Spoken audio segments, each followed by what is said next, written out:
La crise, elle est grave et durable. Concernant la psychiatrie, il est indispensable aujourd'hui de pouvoir envisager un avenir qui trace de nouvelles perspectives pour que la psychiatrie puisse à nouveau, on va dire, renaître.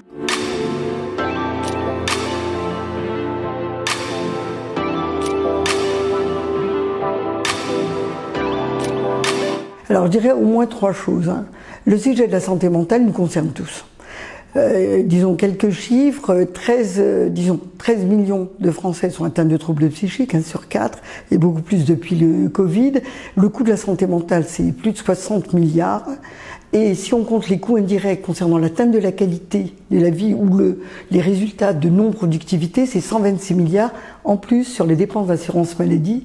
Les maladies psychiatriques viennent avant le cancer et les maladies cardiovasculaires. Sur les dépenses d'assurance maladie, ça c'est des faits.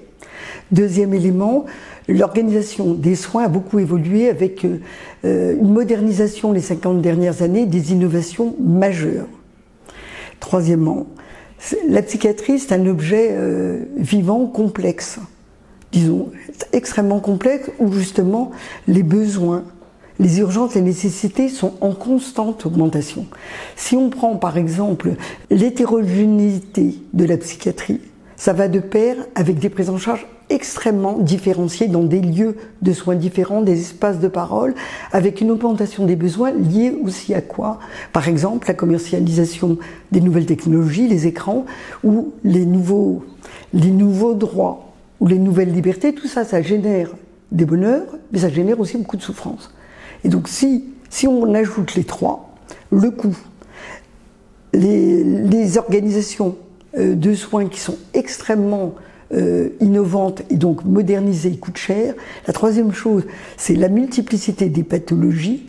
On voit que ces trois éléments rendent nécessaire que la psychiatrie et la santé mentale soient une grande cause nationale. De plus, la crise, elle est grave et durable. Concernant la psychiatrie, il est indispensable aujourd'hui de pouvoir envisager un avenir qui trace de nouvelles perspectives pour que la psychiatrie puisse à nouveau, on va dire, renaître. Ma feuille de route, mon devoir, mon rôle aujourd'hui, c'est de faire en sorte de tracer un avenir lumineux à la psychiatrie pour prendre en charge les malades d'hier et d'aujourd'hui, et ceux de demain, avec des moyens contemporains. Sinon, je le dis, le risque est réel. Le risque est réel que la psychiatrie disparaisse. C'est pourquoi c'est indispensable que la psychiatrie et la santé mentale soient une grande cause nationale.